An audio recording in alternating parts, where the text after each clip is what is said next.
The Liberal Party's net zero woes continue today, as they will every day until a policy position is finalised. And maybe even beyond that, if the position turns out to be a fudge or something too clever by half. The National Party have said they're dropping net zero, no ifs, no buts, because why damage ourselves, they say, doing what no one else is doing other than rhetorically. We believe that there is a cheaper, better, fairer way than Labor's $9 trillion net zero plan. And what that means is we'll peg ourselves with the rest of the world who are starting to pivot away from their net zero commitments and their achievements. And so what we've said is we're about 1.1% of total global emissions. And what we'll do is remain within that bandwidth. As leader Susan Lee has indicated, the coalition has to hold together.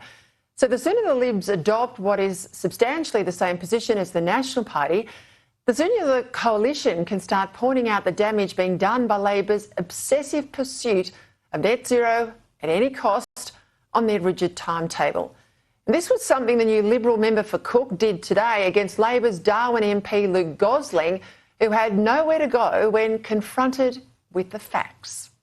That's the first time I've heard a Labor MP commit to a 20% reduction in power prices. And look, I'd love to hear how they plan on doing that. Renewables are cheaper. As there's more renewables in the system, power prices will come down. But with respect, your job is to reduce power prices and you haven't done it. So if that's true, why did you and your mob promise $275 off power bills, but you have not been able to deliver it? Why did you do that? How long are you guys going to hang on to that $275 piece?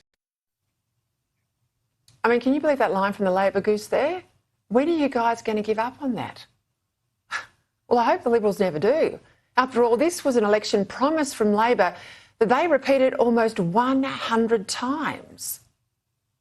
Reducing power prices by $275. Reducing power prices by $275. By 2025, $275 a year. $275 a year. I mean, clearly Labor can't bear to be reminded of that broken promise, given power prices have not dropped at all. Instead, they've increased 24% in the last financial year alone. The hit to power prices, the hit to the budget, the export of jobs and heavy industry, and the vast damage we're doing to our countryside, this is crazy. This is the desecration of wind turbines and solar panels. Imagine the fight the Liberals could actually have if they threw off the straitjacket of net zero. If they took the fight up to Labor, well, who knows, they might actually turn around their record low voter support. But not if they take their strategic advice from this bloke, Teal Liberal Senator Andrew Bragg from the well-heeled suburbs of Sydney with no skin in the game, because the only people he mixes with are those that are financially insulated from the realities of net zero and with no fear of a wind turbine next to their harbourside mansions.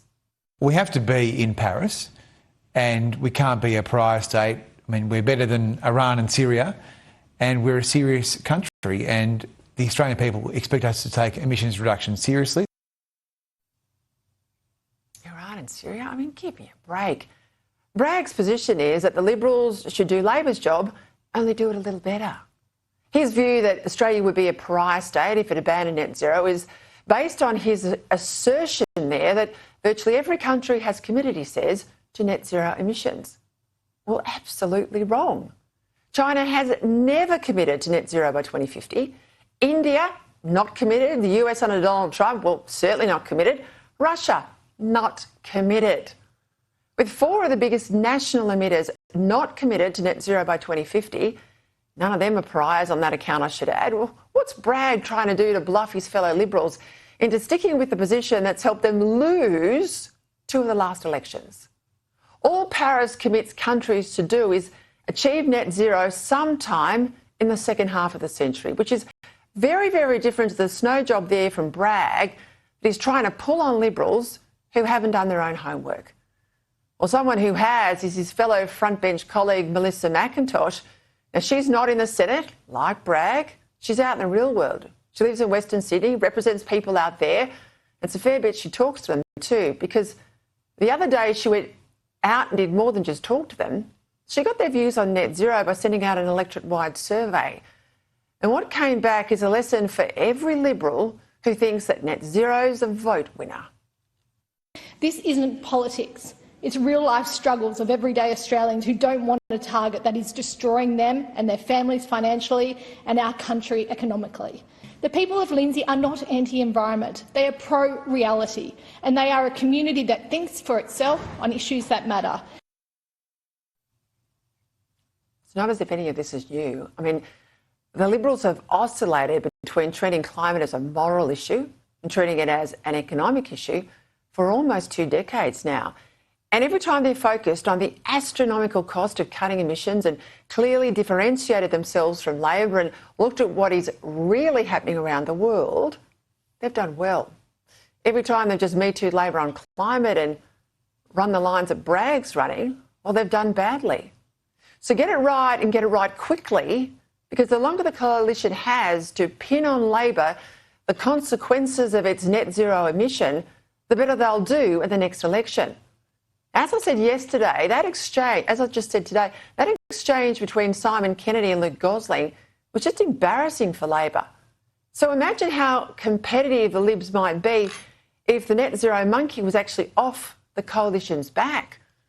Because don't forget, net zero isn't just about banning fossil fuels from electricity generation. That's just the low-hanging fruit. It's about culling our national herd and changing the meat that you eat. It's about making you change your car. It's about limiting your air travel. It's about destroying our countryside. Dumping net zero is less a problem for the Libs than an opportunity only